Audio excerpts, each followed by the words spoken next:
Colegio Nuevo Velázquez está pensado para alumnos que tienen dificultades de aprendizaje, como TDAH o dislexia, y para aquellos cuyos padres buscan una atención personalizada que un centro más grande no puede ofrecerles. En el Nuevo Velázquez apuestan por una educación de calidad, centrada en las particularidades de cada alumno y orientada a potenciar los puntos fuertes de cada uno, reforzar los débiles y superar las dificultades que puedan aparecer en los cruciales cursos de la ESO y el bachillerato. Nos acompañan Ángel Torre, licenciado en Psicología de la Universidad Complutense de Madrid. Está especializado en TDAH y desarrolla su actividad como máximo responsable del Gabinete Psicológico EDUCAT y como orientador del Colegio Nuevo Velázquez de Madrid. En el ámbito psicoeducativo ha desarrollado una larga experiencia trabajando con dificultades de aprendizaje y problemas de conducta. Javier Antolín es licenciado en Ciencias Biológicas por la Universidad Complutense de Madrid. Desde 1992 es profesor de Matemáticas y Biología en el Colegio Velázquez de Madrid, del que fue director durante 8 años. También imparte clases de Biología en el Colegio María Inmaculada de Madrid. Recientemente ha realizado los cursos del Ministerio del Interior, Respuesta Educativa al TDAH y Educación Inclusiva, Iguales en la Diversidad. Jorge Fraire es licenciado en Filosofía por la Universidad Autónoma de Madrid, donde también obtuvo el máster en Democracia y Gobierno. Es profesor de Filosofía y Ciencias Sociales del Colegio Nuevo Velázquez de Madrid y escribe habitualmente en El Mundo, El Español y Letras Libres. El autor del ensayo es autor del ensayo Edith Watson, una mujer rebelde en la edad de la inocencia. Editorial Al Revés 2015.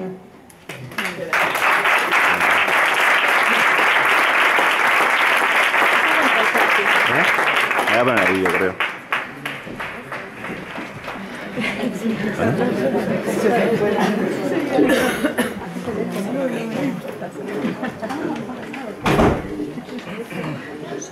Bueno, buenas tardes a todos. ¿Se oye? Sí. Desde el Colegio Nuevo Velázquez queremos agradecer al Colegio de Aretella que nos hayan invitado y a Luis su amable recepción que ha tenido con nosotros. Bueno, como ya han dicho en la presentación, nosotros somos un colegio muy pequeñito que llevamos trabajando muchos años. Nos llamamos Nuevo Velázquez porque antes no éramos Nuevo Velázquez, pero hemos continuado con esta línea. Yo soy profesor desde hace 20 y tantos años, he aprendido lo que he aprendido de ser profesor, lo he aprendido en este colegio y lo he aprendido con chavales que son TDAHs, que cuando yo empecé pues ni siquiera conocía esas siglas, pero bueno, el modelo de chaval sigue siendo el mismo, ¿no? Entonces llevamos pues mucho tiempo trabajando con ellos y bueno, y por ahí, por esta línea por la que vamos nosotros fundamentalmente, ¿no? Vamos a ponernos algún vídeo para que hemos elaborado nosotros para una jornada de sensibilización que hacemos todos los años en el colegio y para que, bueno, para que lo veáis.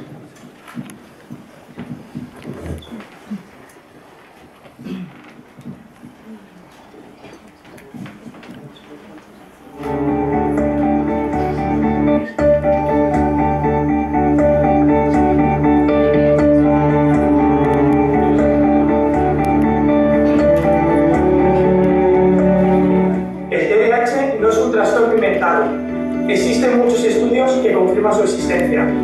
El TDAH afecta a las personas independientemente del país, origen étnico, cultura o nivel socioeconómico. El TDAH no se origina por malas pautas por parte de los padres, sino por un mal funcionamiento de partes del cerebro. El TDAH adulto no se manifiesta igual que en los niños. Aproximadamente el 70% de niños y niñas con TDAH presentan dificultades en el aprendizaje, por lo cual una intervención psicoeducativa es fundamental. La inteligencia no tiene relación con el TDAH. Cada TDAH es único y afecta especialmente en el ámbito académico, por lo que una intervención tradicional y únicamente centrada en la conducta no es suficiente. Es importante una correcta formación del profesorado en la relación al TDAH. Una correcta actuación por parte de los centros educativos puede suponer grandes mejoras en la autoestima y motivación del niño. Es muy importante la implantación de protocolos concretos en materia de sanidad y educación con respecto al TDAH. La implantación de medidas no significativas en el aula se antoja fundamental para el correcto aprovechamiento de los niños y niñas afectados con TDAH. Un tratamiento individualizado para cada niño y familia consigue mejorías hasta en el 80% de los casos. Los niños con TDAH tienen muchas cualidades. Son creativos, honestos, leales, justos, bondadosos y cariñosos. No debemos presuponer mala intención en la conducta de un niño y niña con TDAH. Es importante el uso correcto de normas y de límites, así como de refuerzo positivo. El TDAH trabajado desde la infancia supone un desarrollo totalmente normal en la vida del individuo. Es importante concienciar a la sociedad de la importancia de este trastorno. El TDAH todavía es un gran desconocido. Se le llama trastorno invisible. Pero eso no significa que no tenga consecuencias. Ayúdanos a difundirlo. Por el bien de todos, ¡Hazlo visible! Hazlo visible. Hazlo visible. hazlo visible. ¡Hazlo visible! Hazlo visible. Hazlo visible. ¡Hazlo visible!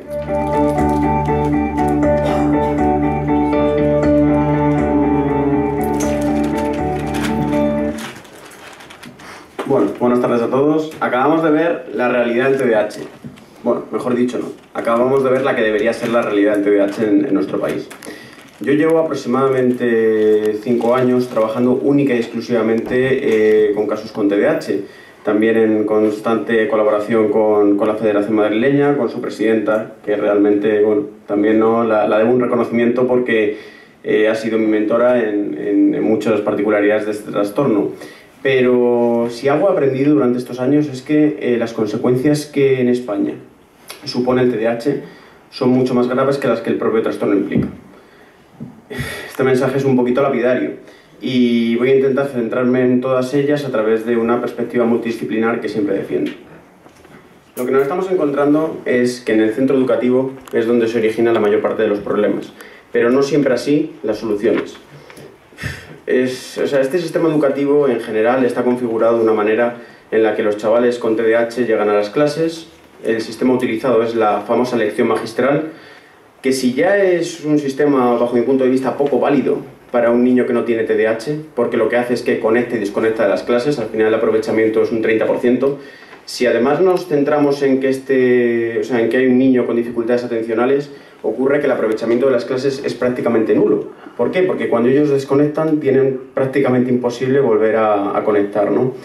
Luego pasa otra cosa, porque bueno, ¿vale? Partimos de la base que el aprovechamiento en el colegio ha sido nulo. Llegan a casa y cuando llegan a casa tienen que trabajar. No se enseña método, también lo que se tiende es al estudio mediante lectura. Y si también este sistema es poco válido para chicos que no tienen TDAH, pues un niño con TDAH que dedica sus tardes a leer, pues realmente tampoco consigue el aprovechamiento. Incluso a veces, un poco en broma, no digo, es que casi es mejor que se ponga a ver la televisión. Y es verdad, porque si estoy leyendo y no se me queda la información, pues al final voy a estar incluso más frustrado que si paso y estoy todas las tardes, ¿no?, viendo la tele. Nosotros nos hemos encontrado muchas veces este tipo de situaciones, ¿no? Un caso bastante significativo fue el de un adolescente que trabajé conjuntamente, ¿no?, con mi compañero. Los padres nos planteaban que tenía una negativa al trabajo, que no quería hacer nada. Y claro, cuando te ponías a hablar con ella, el mensaje era muy entendible. Y es, si yo antes dedicaba 4 horas a estudiar al día y conseguía sacar un 3, ahora dedico 0 horas y saco un 0. A efectos prácticos es el mismo suspenso, ¿no? Luego siempre, también vemos que de repente hay colegios, porque nosotros estamos en constante contacto con colegios, que parece que se les ha iluminado la bombilla y dicen, bueno, no, nosotros hacemos uso de adaptaciones no significativas. Claro, y es que hoy en día, desde las instituciones, lo que se nos habla es la importancia de adaptaciones no significativas. Pero es que a veces son tan básicas que resultan inútiles. Porque yo, por colocar en las primeras posiciones, pues obviamente algo estoy haciendo, ¿no? En vez de poner, reduzco la presencia de elementos distractores. Pero claro, si luego no reduzco el porcentaje de deberes y a su vez le estoy pidiendo que relabore la información en casa, las dos cosas no las puedo hacer. No puedo hacer 20 ejercicios y además esquemas, ¿no?, o centrarse en un método que es el que nosotros consideramos válido. Y luego, con todo esto al final lo que van abocados es a un fracaso escolar. que incluso siendo prácticos, al final los chicos salen adelante y el fracaso escolar tampoco es lo que más importa. Lo que más importa son las consecuencias que esto provoca en su autoestima, ¿vale? Porque ellos se ven a remolque de una sociedad y a remolque de unos compañeros. No solamente es en los centros educativos, ¿no?, donde vemos carencias. Dentro de que somos psicólogos también hay que, entre comillas, atacar a la psicología. Desde la psicología se entiende que el TDAH es un trastorno de manual, ¿vale? Y no es un trastorno que sea sota, caballo, rey. Implica realmente, o sea, una variedad de síntomas y un tratamiento individualizado, que si ya es importante en los colegios, en una intervención psicológica muchísimo más. Por lo tanto, y luego también la falta de información sobre el trastorno y es entendible. Nosotros creo que durante toda la carrera pudimos ver fácil media hora sobre TDAH y la especialización ha tenido que venir de fuera. Y así nos pasa que en ocasiones hablamos con otros orientadores que nos dicen, bueno, no, es que el TDAH de este niño está suponiendo problemas de comportamiento. Entonces, claro, nosotros salimos con una cara en la que decimos, no nos hemos enterado de nada del TDAH, o sea, somos especialistas en algo que no es así. Porque un TDAH no supone como tal problemas de comportamiento. Lo que supone problemas de comportamiento es a lo que antes hacía referencia. Si tengo un chico en clase cuya autoestima es muy baja, que se ve a remolque de sus compañeros y que no considera poder destacar por aspectos positivos, a lo que va a tender es a comportarse mal para destacar por aspectos negativos, porque todo niño necesita ser reconocido y necesita destacar. Y esto es, digamos, otro giro, ¿no?, en aquello que nos estamos encontrando frecuentemente. Luego está el último ámbito, que es el ámbito familiar. Es un ámbito incansable, ¿vale? Son madres y padres que realmente intentan, por supuesto, lo mejor para sus hijos, pero que también muchas veces se ven desbordados por las circunstancias. Entonces, yo realmente ya acabo con esto, pero lo que hay que tener muy claro es que tenemos que concienciar a la sociedad y a las propias personas afectadas con TDAH de que este trastorno debe suponer un desarrollo totalmente normal, ¿vale? Y por mi parte, un poquito más.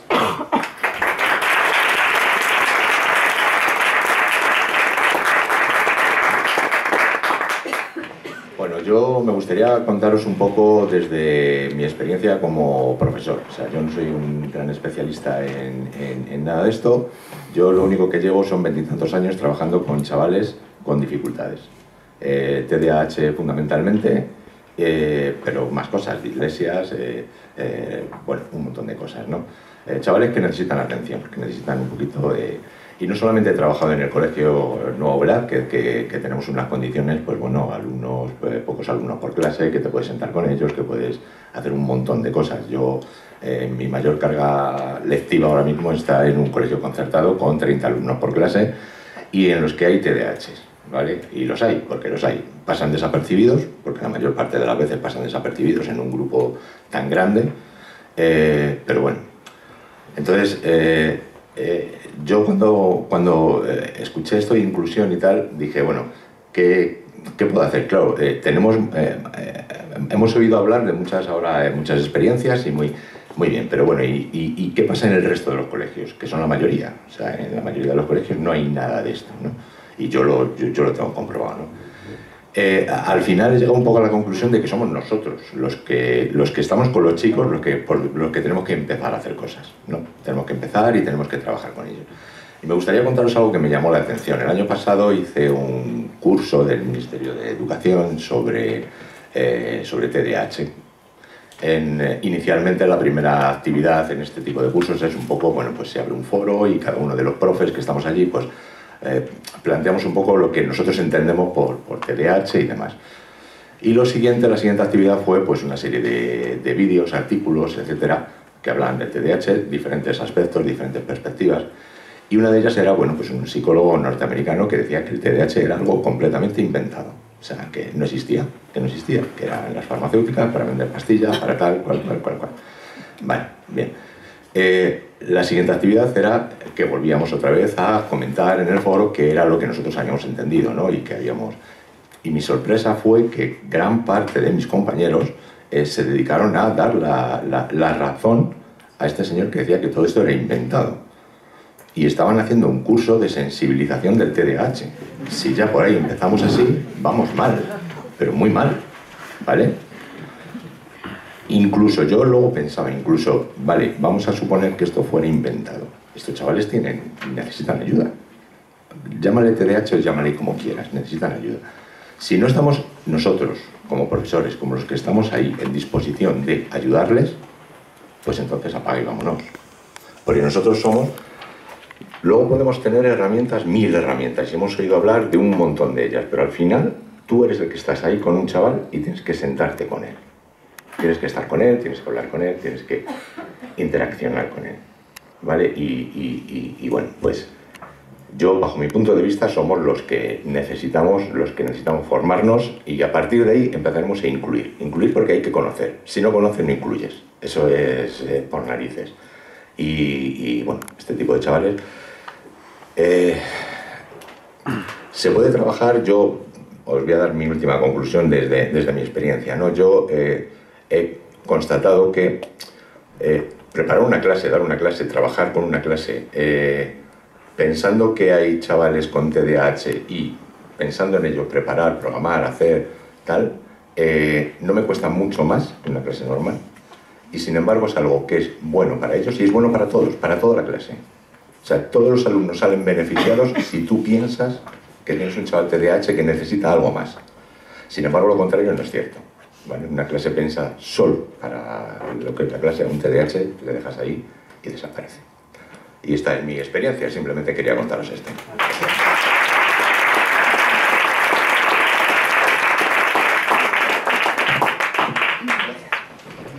Buenas tardes. Bueno, yo que no tengo ni la dilatadísima experiencia lectiva de Javier, ni tengo el conocimiento científico de Ángel, bueno, pues me gustaría hablar de cómo conocí yo el TDAH, cómo me familiaricé precisamente sin ser consciente, o sea, sin conocer lo que era el TDAH, a través de 4 figuras, a través de 4 personajes que seguramente todos los presentes los conozcan o al menos conozcan 2. Y bueno, pues yo en el momento en que empecé a tener conocimiento acerca del TDAH, bueno, pues realmente caí de hinojos y descubrí que los tenía más cerca de lo que yo pensaba. El primer caso que yo conocí se dio de una forma un poquito pueril, porque fue a través de un cuento infantil.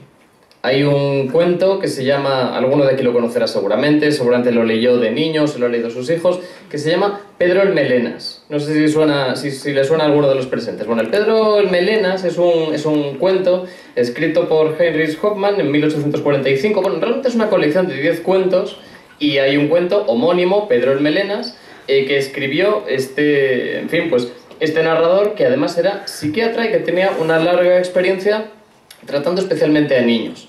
Este cuento versa de lo siguiente, empieza pues en medio de la acción, empieza en media res, es un chaval que está comiendo, está sentado a la mesa con sus padres y entonces, bueno, pues de repente la madre le pega un grito porque el muchacho no para de agitarse, no para de revolverse en su asiento, se está bamboleando, echa la silla hacia atrás, se mueve como el rabo de una lagartija y entonces la madre no hace más que llevarse las manos a la cabeza porque le parece una gravísima señal de descortesía. Le parece que su hijo es muy grosero, le parece que a la mesa uno no se puede comportar de esa manera, entonces la emprende con él. De manera que el hijo no hace más que ponerse todavía más nervioso, bambolearse hacia atrás y hacia adelante consecutivamente hasta que finalmente se cae de la mesa.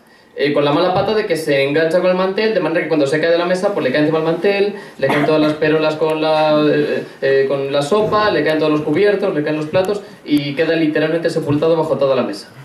Bueno, en este momento en que se escribe, y cabe recalcar el hecho de que está escrito por un psiquiatra, no había en absoluto conciencia de nada similar al TDAH. Y fundamentalmente nadie se habría planteado que algún tipo de trastorno o algún tipo de actividad motriz diferente a la habitual, pues quizá no tenía ningún tipo de relación con, por ejemplo, trastornos del conocimiento, o sea, de trastornos del comportamiento. O, por ejemplo, con una falta de educación. O sea, yo lo recalco, la madre lo que dice es que el niño es un descortés, que el niño es un maleducado. Pues realmente hoy nosotros lo veríamos de otra manera. Pues nosotros diríamos que este muchacho es un chico con TDAH, con un perfil más o menos impulsivo y hiperactivo. Quien haya tenido algún alumno con este perfil se habrá percatado, o debiera haberlo hecho, que es precisamente ese tipo de alumnos que se menean demasiado en sus asientos precisamente en los momentos en que no debieran hacerlo. Es decir, o cuando están en clase y están en el pupitre, o cuando están a la hora de comer. Son alumnos que de alguna manera es como si estuvieran movidos por un motor. O sea, se mueven como un reguilete, contestan de forma abrupta, no consiguen estarse quietos. Y bueno, en cualquier caso esto nos debería hacer pensar que muchas veces, bueno, pues ahora ya sabemos lo que es el TDAH. Este es una de las variantes, uno de los perfiles, pero en cualquier caso no deja de ser un fenómeno más o menos variado. El otro día leí en un artículo una frase que es más o menos popular entre los psicólogos, aunque yo desconocía, y es que se suele decir que las características del TDAH son similares a la estatura. Es decir, todos nosotros lo tenemos, todos nosotros tenemos una determinada estatura. El problema sucede si uno nace con una estatura mayor de lo normal y otro nace con una estatura más baja. Si uno es demasiado largo, pues seguramente tenga problemas para sentarse en determinados asientos o para caber en determinadas camas, y a la inversa pues le sucede exactamente igual. Bueno, hay una figura metafórica, hay un mito griego que se llama Procusto. Algunos de aquí lo habrán oído, el mito de Procusto.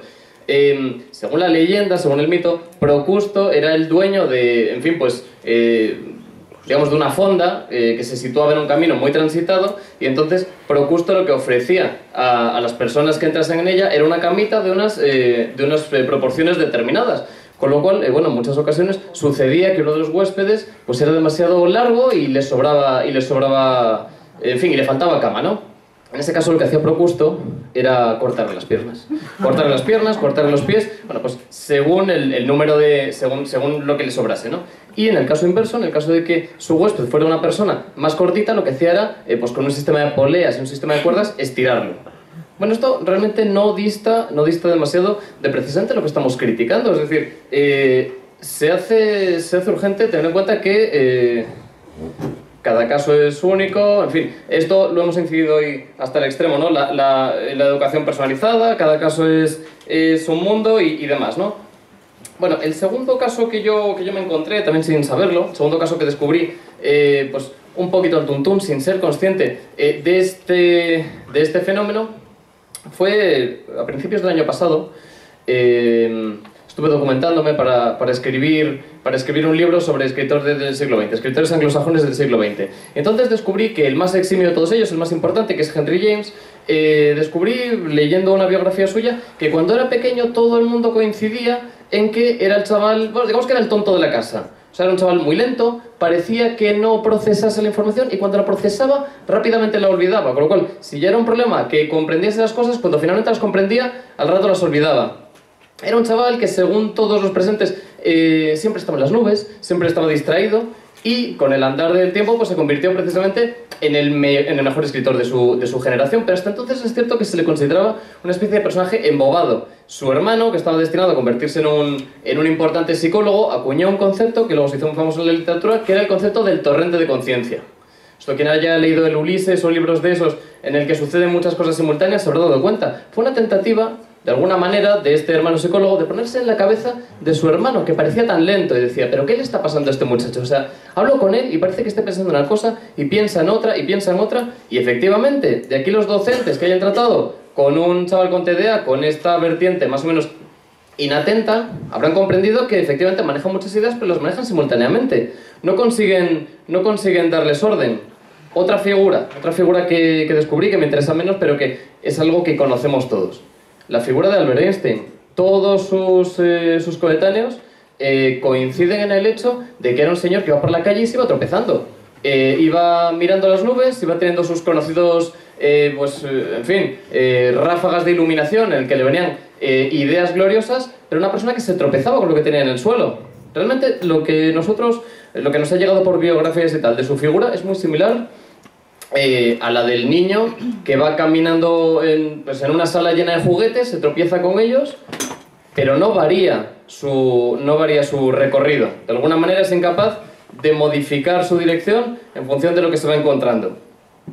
Por otro lado, algo bastante simpático de las biografías de Einstein es que sus mujeres siempre criticaban que cuando llegaban a casa ellas le contaban su jornada, le contaban su día, y él, incurriendo en un error muy habitual en muchos hombres, pues directamente se iba a las nubes. Entonces, claro, ellas se enfadaban y le decían, pues que te estoy contando mi vida y no me estás haciendo ni caso. Y es que en realidad este hombre tenía una tendencia acusadísima a irse a las nubes. Y también es conocido su época trabajando en la fábrica de patentes, en la que, claro, todo el mundo sabía que era una especie de personaje ido, Pero sin embargo, bueno, pues de repente le venían ideas gloriosas. ¿Cómo explicar que el personaje que estaba destinado a descubrir la teoría de la relatividad entrase en el Politécnico a la segunda, aprobando un examen por los pelos en la repesca, y que toda la vida fuese un estudiante mediocre, toda la vida fuese un estudiante con grandes problemas? Caemos en un problema que ya hemos hablado: las clases magistrales, la educación tradicional, un sistema de clases, pues en fin, que ha tenido grandísimos ilustres fracasados. Último ejemplo, también popularísimo, aunque en este caso del perfil, volvemos al perfil hiperactivo, al perfil, bueno, pues del personaje más movido, aunque con un final más feliz que el de Pedro en Melenas. Es Leonardo da Vinci. Leonardo da Vinci fue un personaje que durante toda su vida se consideró lo que hoy llamaríamos un fracaso escolar. O sea, él decía que era el único de todos los niños de su generación que no había aprendido latín. Siendo italiano, no aprender latín, que precisamente era la lengua pues, para los negocios, la lengua con la que uno se comunicaba con los médicos, con los teólogos, con los diplomáticos, con todo el mundo, es como si hoy alguien que descollase no supiese inglés. Y efectivamente nunca supo latín. Él se decía a sí mismo, se motejó como un homo senza lettere, un hombre sin letras. Bueno, efectivamente, fue una víctima de su sistema escolar. Es el único artista del Renacimiento que dejó prácticamente todas sus obras inconclusas. No podía mantenerse en una única tarea porque rápidamente se sentía distraído por las demás. Entonces estaba haciendo un cuadro y de repente le daba por pintar no sé qué, o le daba por inventar algo. Prácticamente todas sus obras quedaron inconclusas.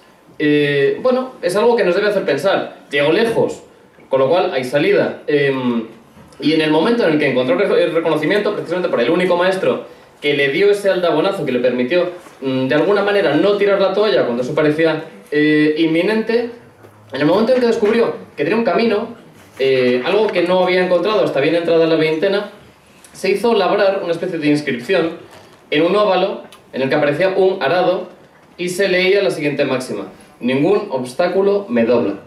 Bueno, eso está muy bien, eso es una buena máxima que seguir, y que además debería animarnos a todos, precisamente porque, si lo pensamos, el arado tiene mucho que ver con la metáfora del profesor. El profesor en realidad tiene que cultivar un terreno virgen que se puede allanar, que puede dar grandes frutos, y en consecuencia es una tarea moral seguramente ineludible que los profesores descubran algo que atañe, según he podido leer, a 1 de cada 20 alumnos, a 5 de cada 100, o sea, a 1 de cada 20, que es el TDAH. Si nosotros, en cuanto a docentes, tenemos una tarea incontrovertible destinada a hacer fructificar los dones insertos en todos los estudiantes, entonces tenemos una necesidad que no podemos eludir bajo ningún concepto, basada en la ilustración, basada en conocer algo que está afectando, repito, a 1 de cada 20 alumnos. Y con esto cierro. Ya que estamos literarios, hay una parábola bíblica que también conocerá mucha gente, que es la parábola de los talentos. Supongo que es familiar a algunos de los presentes. La parábola de los talentos habla de un señor que se va de su hacienda y deja a su cargo a 5 esclavos. Y entonces les da 5 talentos y les dice: hacerlos fructificar. Es decir, cuando vuelva quiero que tengáis más. ¿Qué sucede cuando vuelve el señor? Que 4 de sus esclavos se los han dejado los banqueros. Los talentos, bueno, pues al final han dado intereses y tienen más dinero. Y uno de ellos, que es una persona muy temerosa, decidió guardarlos bajo tierra para que estuvieran intactos cuando volviera su señor. ¿Qué hace el señor? Le dice: echadlo a un acantilado y lanzadle piedras. Este hombre es un cobarde. Tenía la tarea ineludible de fructificar sus talentos y no lo ha hecho. Si nosotros, por cobardía, por ignorancia, por nesciencia, que es la ignorancia, que se sabe ignorancia, por vagos, por la razón que sea, descuidamos esa tarea moral que tenemos, seguramente estemos incurriendo en un pecado imperdonable. Nosotros, bueno, en fin, estos errores que sufrieron en sus carnes personajes históricos, creo que nos pueden resultar estimulantes y bueno, pues recuperar esa educación individualizada, esa educación que da frutos. Y eso es algo que nosotros trabajamos muy concienzudamente en el Colegio Velázquez. Nada más. Muchas gracias.